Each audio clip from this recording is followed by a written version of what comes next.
Благодарам што дојдовте вечерва. Јас со вас ќе започнам овој серијал со вас, професорите, невропсихијатри, со оглед дека од вечера продолжувам во наредните емисии токму за слични теми кои досега не беа опфатени и благодарам што вечерва ја започнуваме токму можеби со оваа тема која е исто горлева. Крсте Милјановски, директор од Центарот за социјални работи. Добро вечер и добро дојдовте. Добро вечер. Госпоѓа Тања Кикеровска од Министерството за правда. Добро вечер. Чест и задоволство ми е што прв пат во Гласот на народот го поканив и мој драг пријател, што го познам повеќе од 20 години, магистар Драги Змијанац, директор на првата детска амбасада во светот. Меѓаш си, добро вечер и добро дојдовте. Многу ви благодарам, повторно од моје име од Гласот на народот, што се грижете за децата не само во Македонија и широм светот. Госпоѓа Лилјана Јаковчевска, виш полициски советник во Министерството за внатрешни работи. Добро вечер и добро дојдовте. Добро вечер. Професор доктор Антонио Новотни, невропсихијатар, инаку директор на клиниката за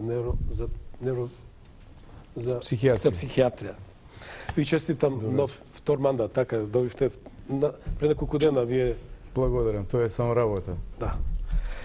И господинот Миле Гиновски, поранешен директор на педагошката служба при Министерството за образование. Добро вечер и добро дојдовте. Речи си, 80% од гостите се гости на Гласот на народот во овие изминати години, значи познати ви се, разговаравте, им поставувавте прашања по односно многу теми. Вечерашната тема, пак ќе речеме, многу чувствителна, педофилијата. Професоре, двајцата ќе ве прашам. Професоре, што е педофилија? Некако многу нагло ќе почнеме, меѓутоа, ако сумирам во многу кратки зборови, да ги речам и малку, тоа е пореметување на личноста со погрешен избор на сексуалниот објект, односно кон млади малолетници, претежно од хетеросексуален тип, односно ако е способен маж кон девојчиња мали или поретко кон момчиња. Тоа е фактички тој однос во основа како дефиниција. Професоре, дали помислата да го загрозиш интегритетот на едно младо битие е педофилија? Па секако, ко мене ме прашувате, јас ќе се задржам за дефиницијата која што дава Американската психијатриска асоциација и влезена е во сите класификациони листи педофилијата како психичко расстройство, за да нема недоразбирање дали е или не, тоа е психичко расстройство кое што содржи има дефинирачки критериуми. Првиот дефинирачки критериум е дека човекот сексуален злосторник или педофил треба да има најмалку 6 месеци сексуални нагони, фантазии или действија. Значи може да има и фантазија, како што вие велите, да помислува на тоа, но тие да се во смисол на присила која што го тера и го гони на такви действија. Тоа е првиот критериум, најмалку 6 месеца. Тоа значи дека не е педофил, не може да речеме педофил за некој каде што има алузија дека постои нешто, па некојаш се случило или не, иако ја не сум се џастифицира да се оправдуваат ни такви ситуации, но тоа е психичко расстройство кое што понатаму се дефинира и со уште два критериуми, тоа дека жртвата треба да биде под 13 годишна возраст, што би значило дека овие луѓе за жал, нели, имаат доживуваат сексуален предизвик или се сексуално возбудени од деца кои што се уште не се формирани, тоа се препубесцентни или предпубертетски деца под 13 годишна возраст, кои што немаат секундарни полови карактеристики, значи не се развиени како како возрастни човекови индивидуи. И третиот критериум е да лицето педофил кој што го означуваме со овој збор и со таа дијагноза треба да биде минимум 16 години и да биде 5 години постар од жртвата. Тоа се некои критериуми кои што веќе не ставаат во ситуација да зборуваме за педофилија. Сето она друго за кое што ние вечера веројатно ќе говориме, треба да го разликуваме, тоа се подведува под не помала или под не помалку лоша категорија сексуално злосторство врз деца. И како сексуални злосторници врз деца може да се сметаат и сите оние луѓе кои што си дозволуваат, нели, да влезат во некаква сексуална интеракција со малолетници под 18 години. Тоа се значи од обата пола, женски, машки, така натаму. Може понатаму да зборуваме. Така. Тоа што и како. Реков, можеби многу напад имаше насловот, зошто се молчи и дали се молчи за педофилијата во Македонија? Јас не би рекла дека се молчи за педофилијата во Република Македонија, бидејќи изминатата година, 2008 година, мислам дека од грото институции во Република Македонија кои се задолжени да го третира овој проблем, се покренати многу активности. Тоа најдобро мислам дека може да го каже представникот од Министерството за правда, а бидејќи вие ме замоливте кога ја договаравме емисијата и терминот да понесам анализа изработена од Министерството за внатрешни работи, јас би сакала да прочитам дел од обемната анализа која е последна и опфатени се податоци за цела 2008 година и е направена споредба со ваков вид на кривични дела кои се извршени во 2007 година. Нема цела да ја читам, само имам одбележано што ќе прочитам, што е интересно за гледачите на оваа емисија. Изминатата година на подрачјето на Република Македонија од областа на сексуалните деликти извршени над малолетници и деца регистрирани се вкупно 83 кривични дела. Извршени тие кривични дела се од страна на 95 сторители над вкупно 99 деца или малолетници. Во истиот период, минатата година, се мисли на 2007, се регистрирани 61 кривично дело, извршени од страна на 73 сторители над 79 малолетници и деца. Од овие изнесени податоци може да се констатира дека оваа појава бележи пораст на делата од 31,6% во однос на минатата година, а тоа пред се должи на фактот што од година во година педофилијата предизвикува се поголем медиумски интерес, која извади на површина оваа девијантна појава, која од секогаш постоеше, но беше третирана како табу тема. Одиме понатаму. За разлика од порано, за оваа тема се повеќе гласно се зборува, па затоа се добива впечаток дека појавата е зачестена. Најголем број се регистрирани сексуални деликти извршени над малолетници, така наречени полов напад над дете. Тоа е дете кое не наполнило 14 години. Такви се извршени 52. Извршени се можеби и повеќе, ама пријавени се во Министерството за внатрешни 52 такви кривични дела, третирани се и се поднесени 52 кривични пријави. Додека 2007 се поднесени 53 кривични пријави за овој вид на кривични дела. Значи се на исто ниво како и минатата година, од кои најмногу се извршени на подрачјето на Скопје 8 дела, понатаму по 6 на подрачје на Штип и Велес, по 3 во Тетово, Иструмица, Свети Николи и Кавадарци, по 2 дела се регистрирани на подрачјето на Берово, Кичево, Куманово, Неготино, Пробиштип, Кочани и Радовиш и по 1 дело е регистрирано во Битола, Виница, Дебар, Крива Паланка, Охрид и Прилеп. Друг вид на кривични дела кои би можеле да ги врстиме во педофилија е кривичното дело задоволување полови страсти пред друг. Такви се извршени 11 кривични дела во текот на 2008, а едно дело е извршено во 2007. Значи, овој вид на кривични дела се во енормен пораст.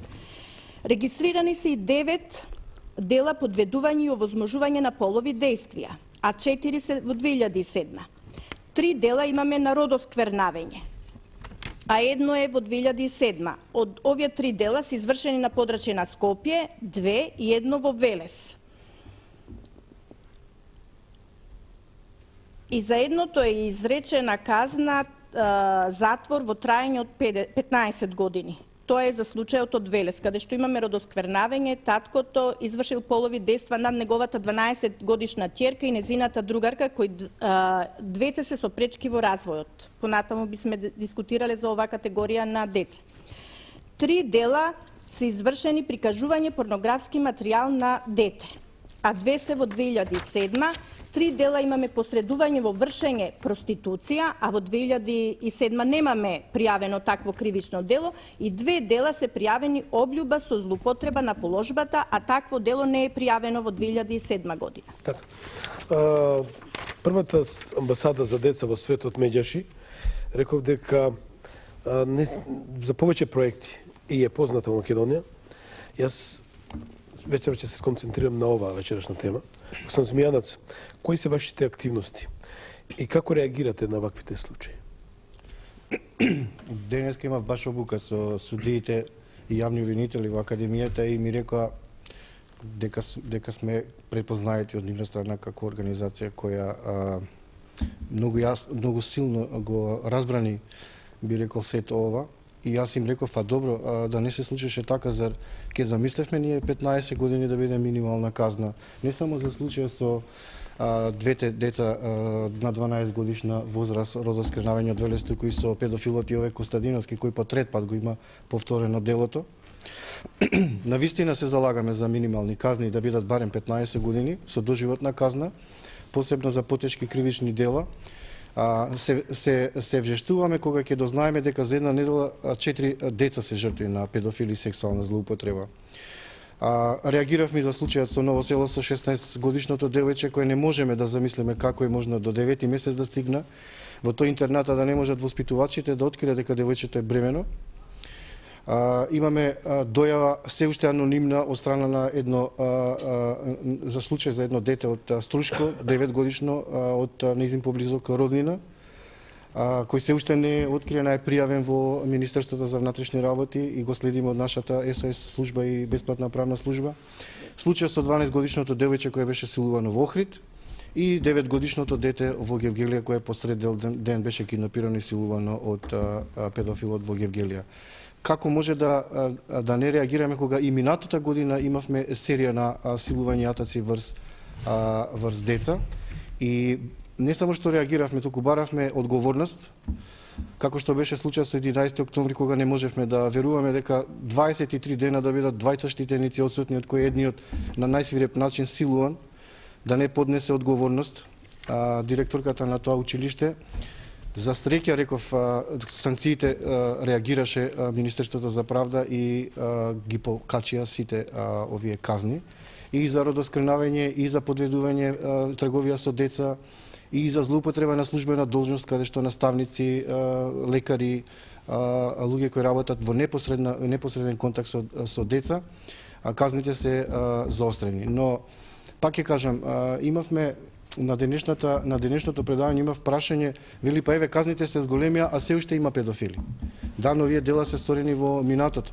Треба во еден известен период овие луѓе кои навистина криминогени девијантно се однесуваат со високи казни, се надевам дека со новиот акционен план ќе се обезбеди и сигурен третман со нив додека се во затвор, ќе се следат кога ќе го напуштат затворот, посебно тука улога ќе има јака полицијата и центрите за социјална работа, ќе можеме децата од тој аспект да ги заштитиме, иако морам да кажам дека одговорното родителство и превентивните програми се клуч на решавање на сите проблеми. Не можеме да очекуваме колку и да се активни мобилни државните институции, дека педофилите наоѓаат разни начини да ја добијат довербата на децата, да ги злоупотребат и да ги силуваат.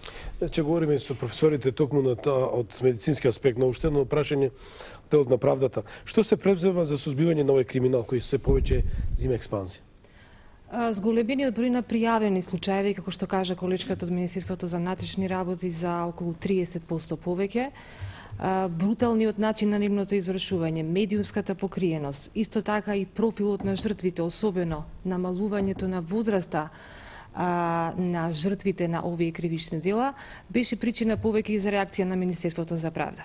Имено согласно нашата надлежност да предлагаме соодветни решенија во сферата на кривичното законодавство и да ја следиме имплементацијата на овие законски решенија, најнапред минатата година владата на Република Македонија го задолжи Министерството за правда да пристапи кон изработка на анализа во која што ќе се даде освет на законската регулатива, институционалните капацитети во Република Македонија за справување со оваа социопатолошка појава и едновремено да се направи анализа за видот и вистината на изречените казни во периодот од 2005 и 2008 година за овие кривични дела. Во изготвувањето на оваа анализа имавме представници од сите релевантни министерства, клиниката за психијатрија, од судовите и јавните обвинителства и навистина преку една размена на нивните искуства и постојната регулатива дојдовме до сознанија дека отсутствува или е недоволна превенцијата во овој сегмент и посебно отсутствува една конзистентна едукација во областа на сексуалната злоупотреба на деца.